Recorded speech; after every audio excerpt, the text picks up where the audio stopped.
Seja muito bem-vindo, muito bem-vinda ao Projeto Hermes. Todas as terças e quintas aqui eu faço lives ao vivo, às 8 horas, nos meus perfis Instagram, YouTube e Facebook, sobre estratégias que vão ajudar você que tem alguma doença autoimune ou alguém que você ama, que você queira ajudar, que tem alguma doença autoimune, que vão te deixar mais próximo da remissão. Estou sempre falando sobre esses temas, tá bom?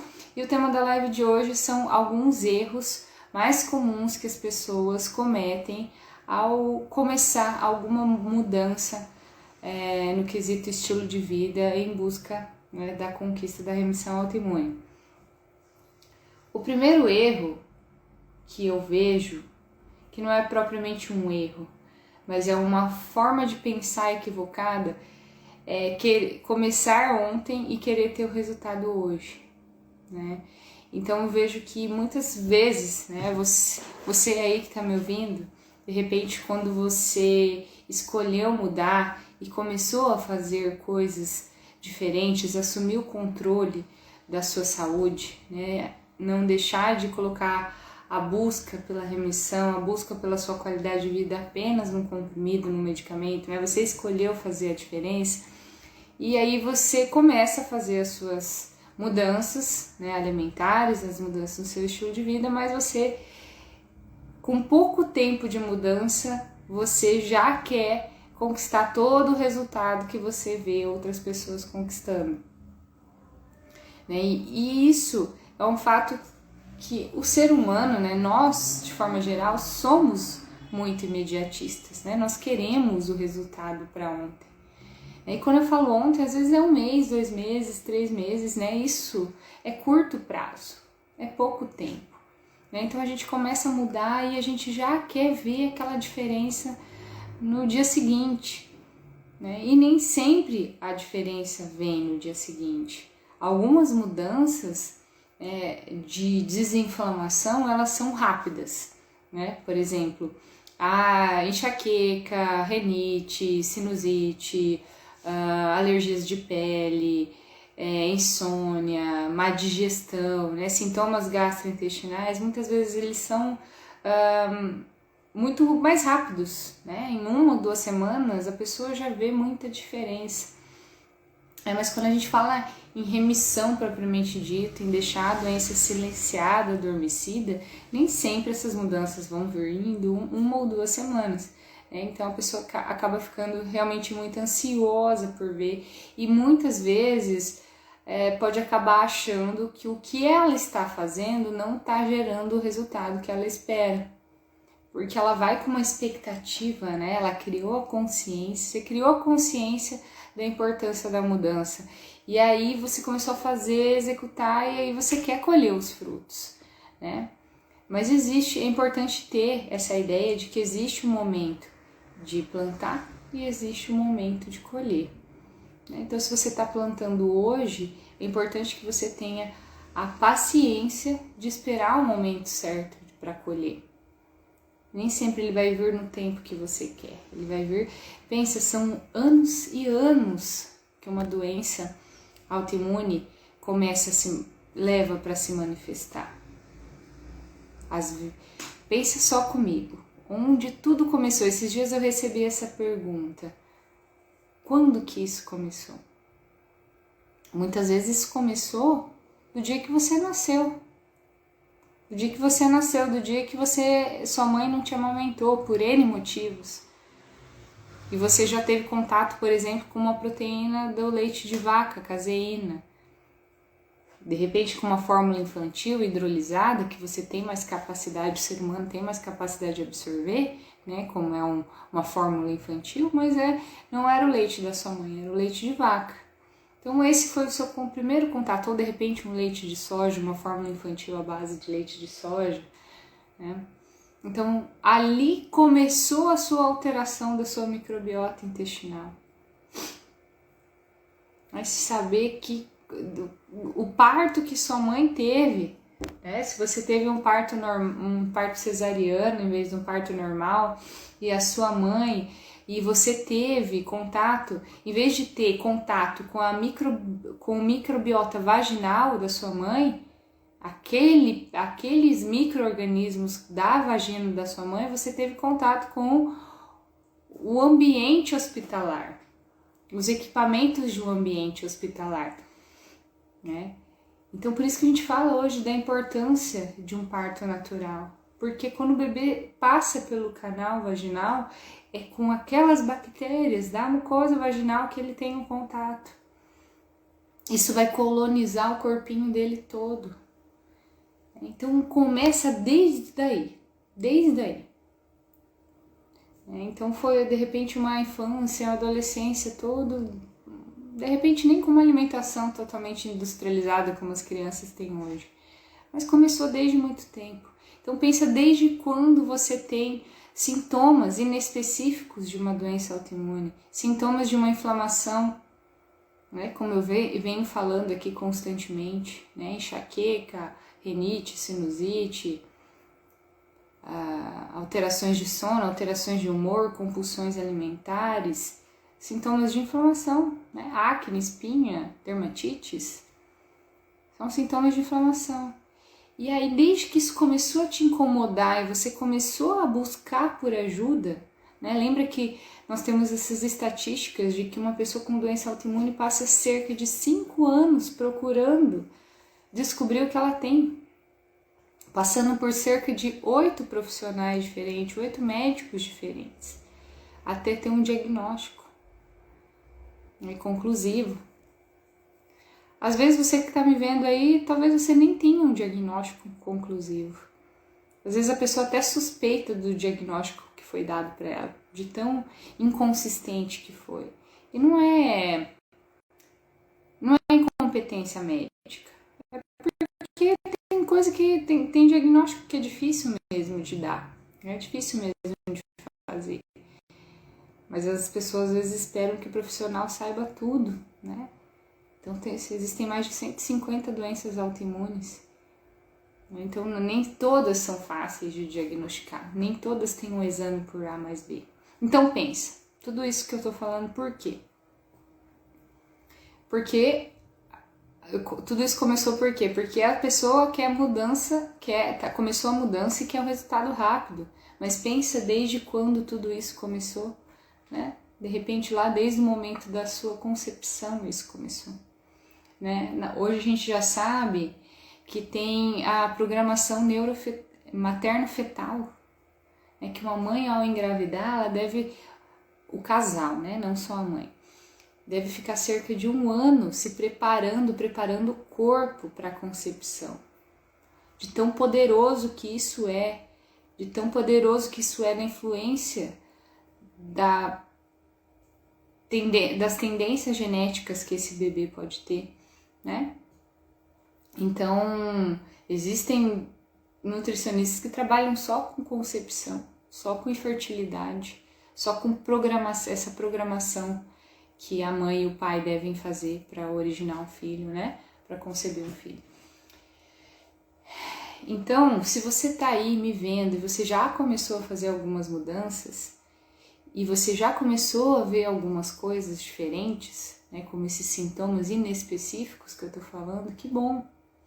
Mas se você não começou a ver ainda, o primeiro passo, e você tá fazendo as coisas direitinho, o primeiro passo é você ter paciência para esperar as coisas acontecerem, tá? Saber esperar o tempo de colher os frutos, né? Você plantou e precisa esperar o tempo de colher. Confiar no processo. Não ficar para lá e para cá ouvindo 1000 informações e não saber por onde começar. Porque às vezes você tem muita informação boa, tem muita informação ruim, mas tem muita informação boa na internet. E não quer dizer que uma é melhor que a outra, uma tá certa, outra errada, mas você precisa confiar naquilo que você está fazendo, acreditar, executar e ter paciência de esperar o resultado vir, tá? Então esse é um erro muito comum que as pessoas cometem, esse imediatismo.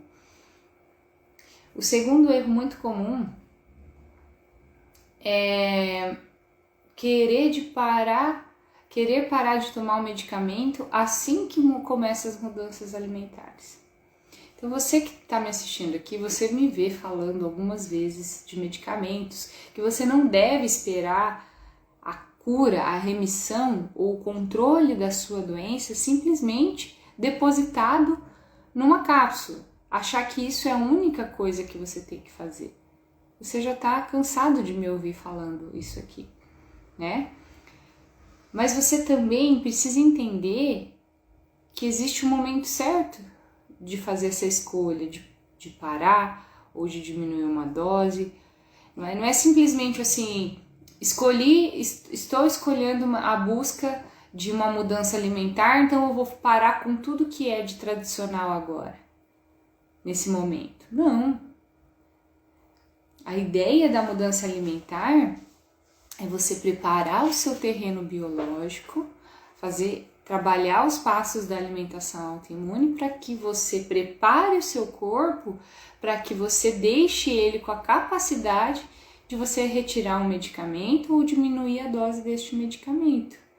Não é assim, eu vou começar a comer certo agora e vou parar com todo o resto do nada. Seu corpo está inflamado, sua doença está ativa.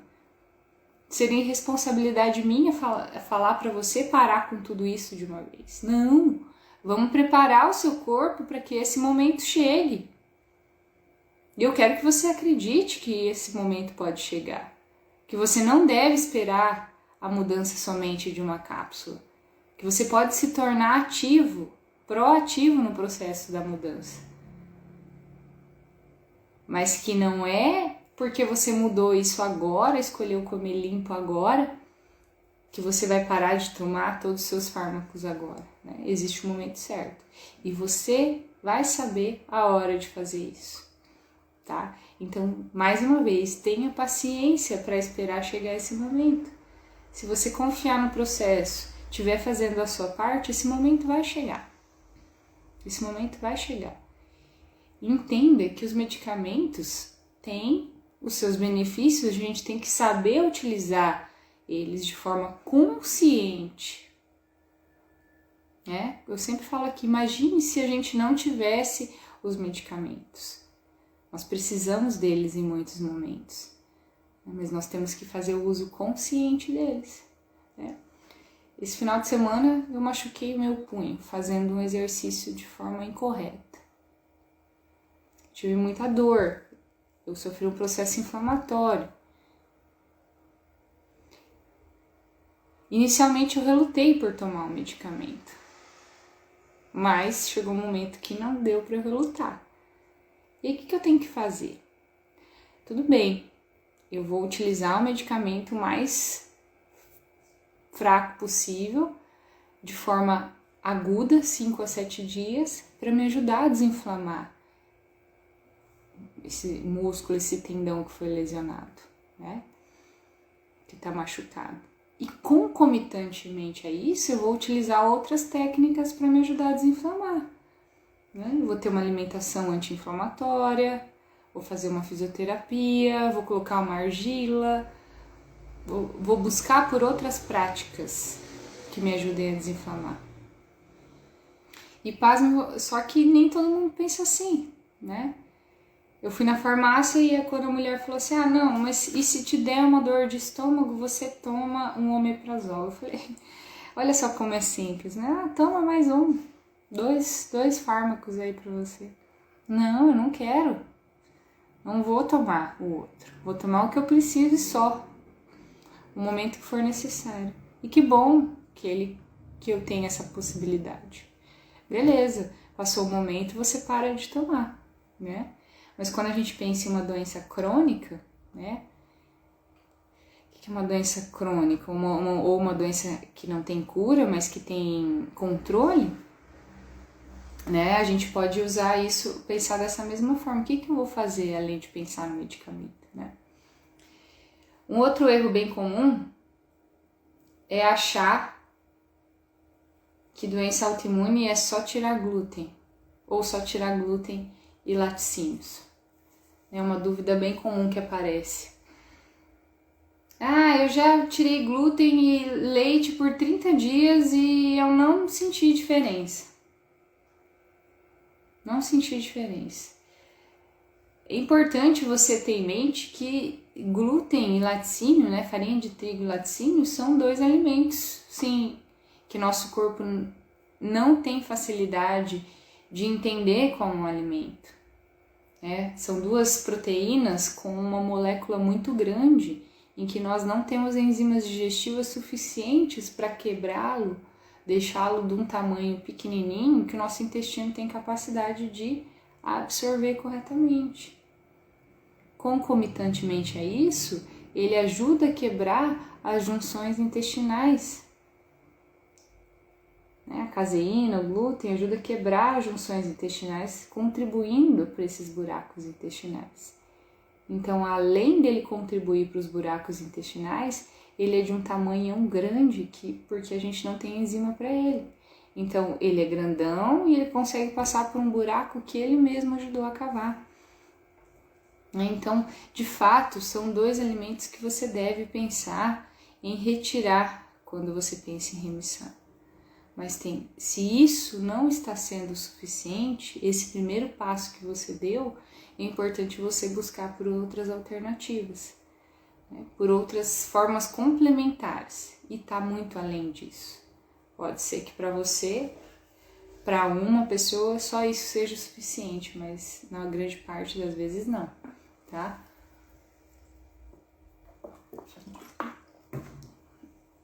Então, a alimentação autoimune, ela tem 3 grandes objetivos. Favorecer a reparação intestinal, porque lembra, a alteração, quando você tem uma autoimune, a gente já entende que você tem esses buracos no intestino. E esses buracos no intestino é que fez com que você perdesse a sua tolerância imunológica. O que é intolerância imunológica? O seu corpo saber a hora de atacar e saber a hora de parar de atacar. Saber a hora de parar de atacar é tão importante quanto saber a hora de começar a atacar. Então, o seu sistema imunológico, você precisa dele para ele te defender de tudo. Porque senão você colocaria sua mão na boca depois de encostar numa garrafinha de água dessa e você ficaria doente. Porque aqui tem um monte de micro-organismos que são potencialmente patogênicos, mas nós temos imunidade para nos defender.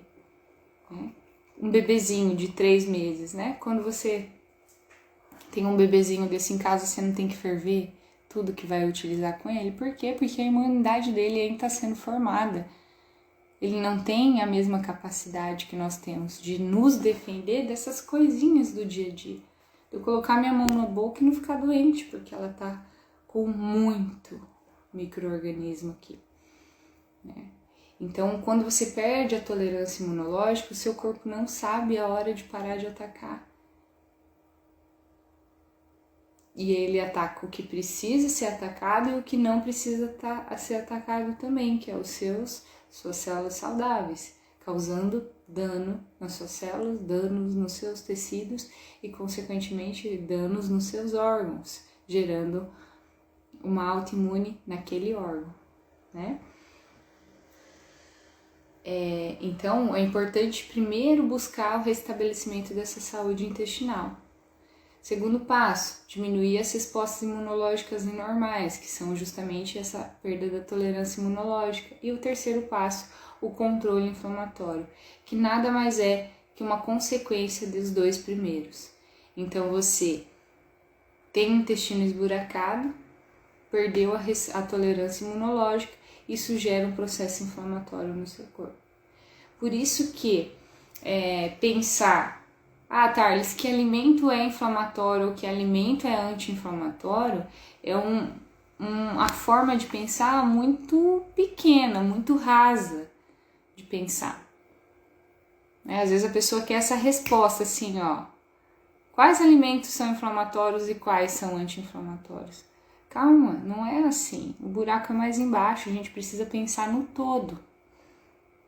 Afinal de contas, o que a gente busca tratar não é a doença, a gente busca tratar você. É isso que você tem que buscar tratar, não a doença que você tem, e sim você. Porque a doença está aí porque o seu corpo está em desequilíbrio.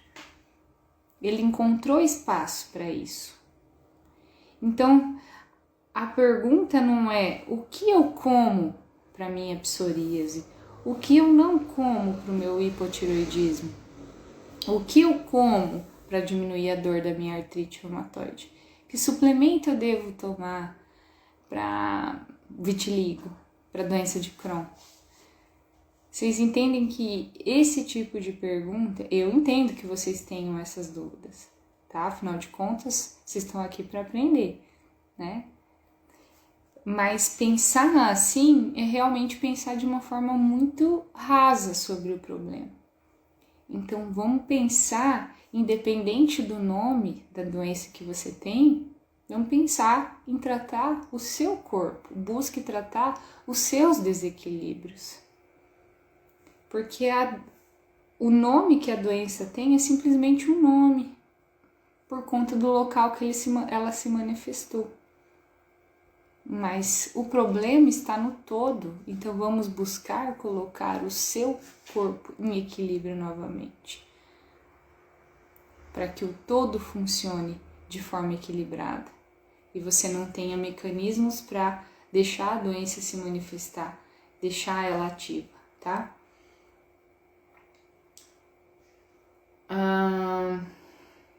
Então, um erro muito comum é sim ficar procurando a solução para um problema específico e não para o todo. E é por isso que quem tem uma autoimune tem a tendência de ter uma segunda, uma terceira, uma quarta, uma quinta, uma sexta.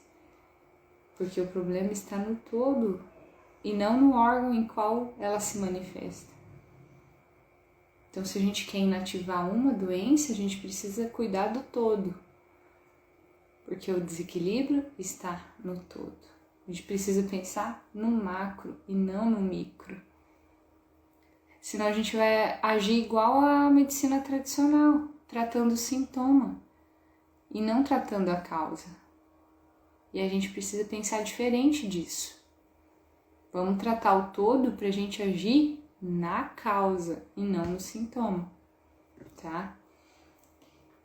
E um outro erro muito comum, que já linkando ali com a questão alimentar, é que é importante cuidar dos 3 pilares da nossa saúde: saúde física, saúde emocional e saúde espiritual.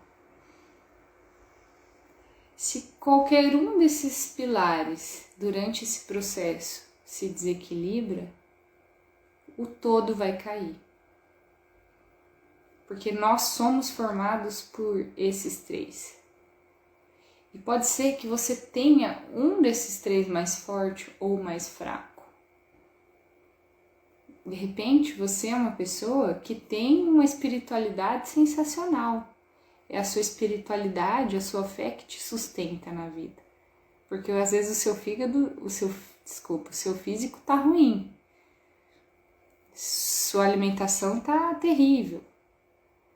Sua vida emocional tá terrível, mas você tem uma fé inabalável. Então isso te sustenta. Mas isso não é o que vai conseguir te carregar. Porque não é só isso. E o contrário também é verdadeiro.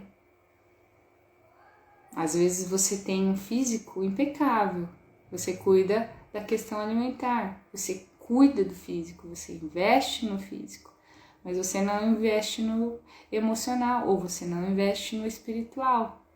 E aí fica desalinhado, desequilibrado.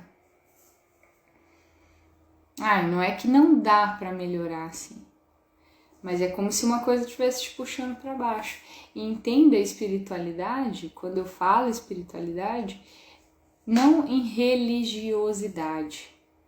Porque você pode ser totalmente espiritualizado e não ser religioso. São coisas diferentes, tá?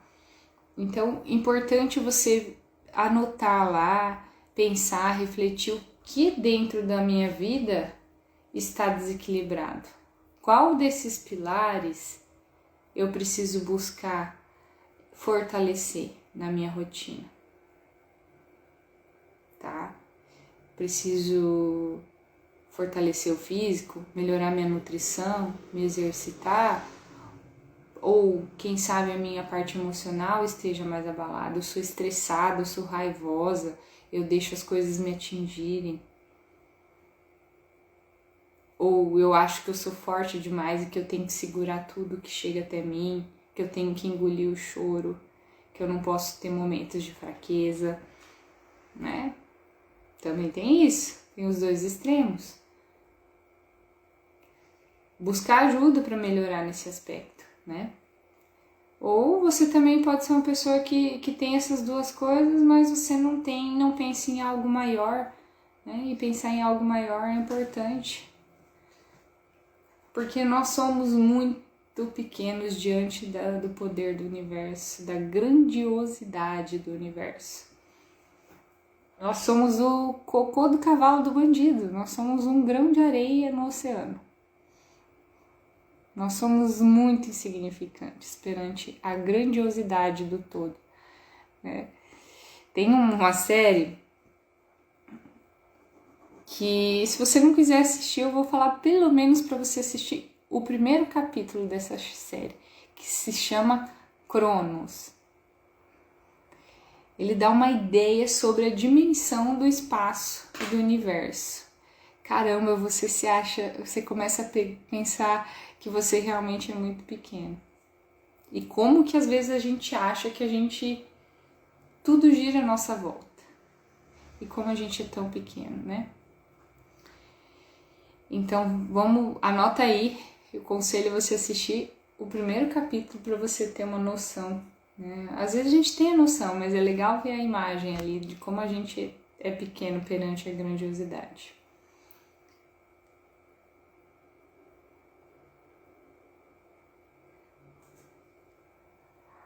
Beleza, gente? Estou lendo aqui umas dúvidas do Facebook.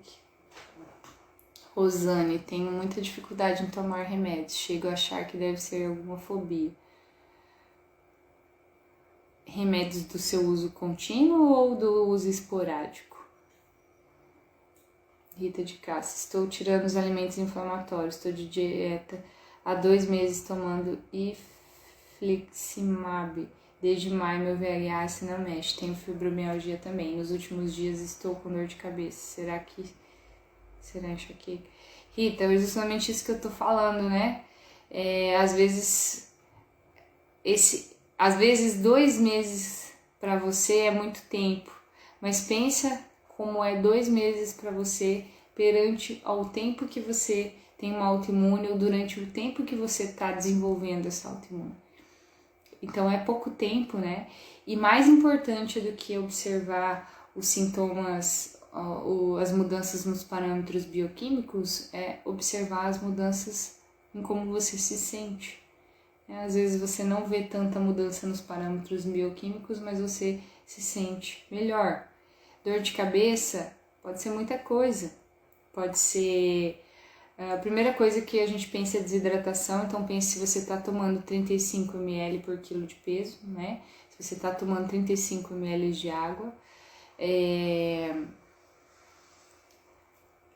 Adoçantes, aditivos alimentares, por exemplo, o glutamato monossódico, que está no shoyu, nos temperos industrializados. Então, às vezes, se você come fora, come algum tipo de marmita, às vezes, sem querer, você ingere esse tipo de aditivo alimentar, tá?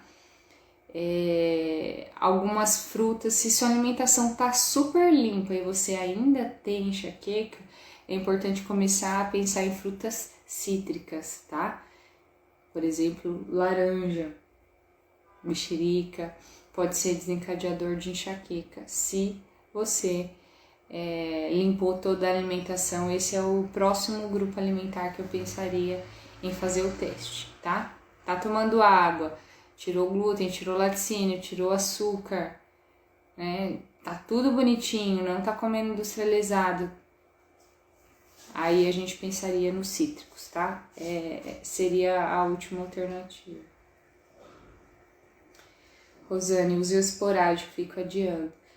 Uso esporádico você tem que pensar mesmo. Você tem que ter aquela certeza, assim, se é realmente necessário, se você não consegue melhorar pelas vias naturais, né? Dependendo do que você está tendo, às vezes ele é necessário, né? Fechou, gente? Era isso que eu tinha para falar hoje. Vou abrir para mais uma ou duas perguntas. Quem quiser perguntar sobre os temas que nós falamos hoje durante a live, fique à vontade, eu vou responder 2 perguntas.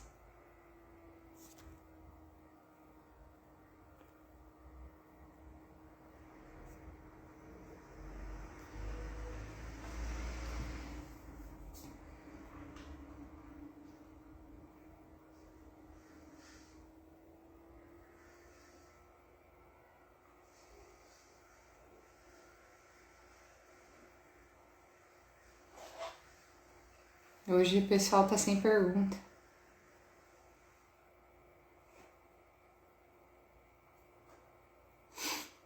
Fechou então, pessoal? Então, quinta-feira que vem tem mais, sempre aqui, terça e quinta, nesse mesmo bate-horário, nesse mesmo bate-canal. Aguardo vocês. Beleza? Um abraço.